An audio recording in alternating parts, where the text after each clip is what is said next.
now with morethanguitar.com, and in this lesson, how to play Tighten Up by the Black Keys. Now this song is definitely in the intermediate category, so I'm going to assume you already know how to read tab and that you're pretty good with chords. If you need more instruction about these, use the search bar to find other lesson videos about. Starting with the rhythm part, we're going to be in 9th position. Basically it's an F sharp minor chord. So your root's there, but you're not really going to play it. I like to leave it there just out of habit. That's how I play the chord, and so that's how it works best for me. For the right hand, you're going to want to be kind of keeping a steady down, up, so it comes out.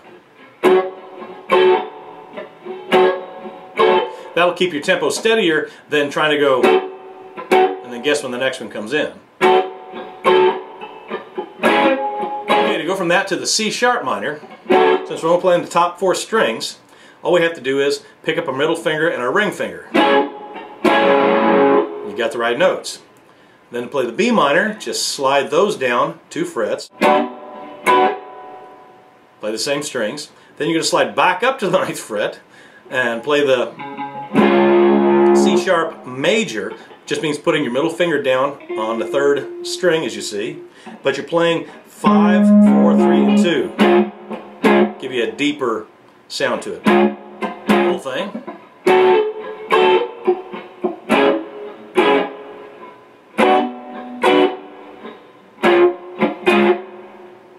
There you have it. Notice I'm carefully muting between them, and that also helps to control any distortion, hum, any feedback that you might get. The melodic guitar part starts on measure 7 in the tab.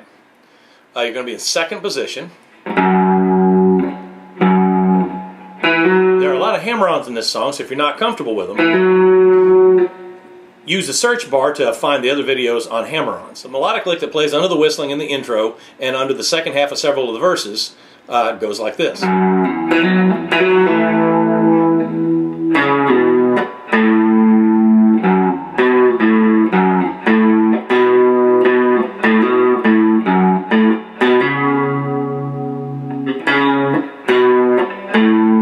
At measure 19, you'll see the interlude between the first 2 verses. Starts off in 5th position, 2nd string of course. I think I left the hammer-ons out of the tab, but I'm pretty sure he plays them that way in the recording. Then after that you're going to slide down to 4th position, 6, 4. Then you slide down to 2nd position.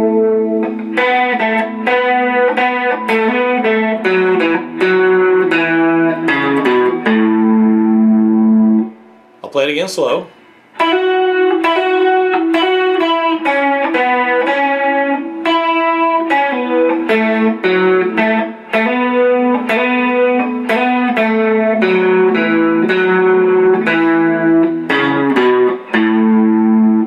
Back into the verse.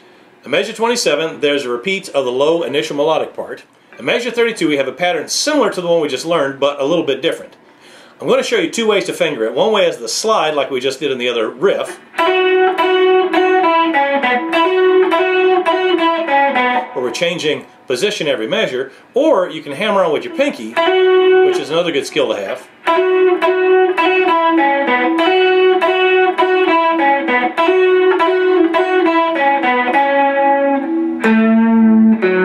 And then your pinky's already in position for the bend on 7 and 4, and then down to 4. So you can play it all by leaving your hand in one place, or you can move it around a little bit.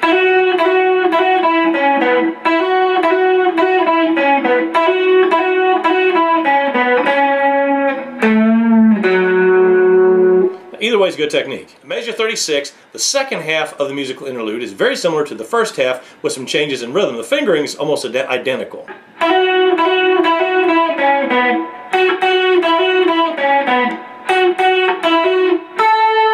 Now what I do with that is I just lay my first finger over onto it. Don't pick it up and move it.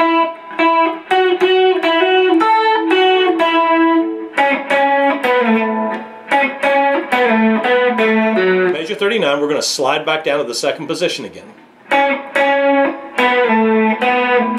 In measure 49, we're going to repeat the melodic pattern that we had in measure 19. Now, the album's a little different, but like I said, you'll find this gets you through just fine. When we get to the outro, I'm going to have both guitarists change over and play the same part for the power, for the most part.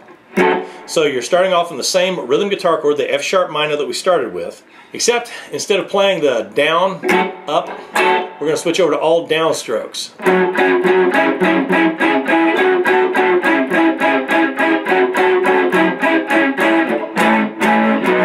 there's the only real difference. We're going to play an A bar chord, A major, and then slide it up to a B major bar chord. And then repeat the whole thing. After the singing's finished in the outro, down at measure 86, we're going to play the melodic pattern from between the verses again. It's the same thing. With some slight variations. Measure 88, you get the second half of the melodic pattern. It's real similar. I'll show you how we're going to end it.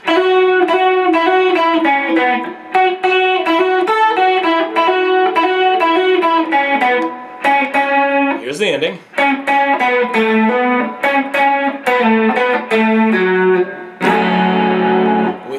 I'm having both guitars ended on a F sharp minor chord, one down low and one up high.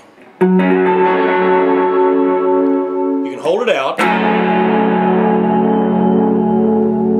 or you can have the go nuts ending, the crash boom bang ending. Whatever you feel like for your band. One of the coolest things about the Black Keys is the great guitar tones that Dan manages to get. He claims to own 100 effect pedals. I'm just using a little Boss chorus pedal along with the natural distortion on my Blues Junior. You can play around with it and try to get the best tone you can. I'm pretty sure that's what he did.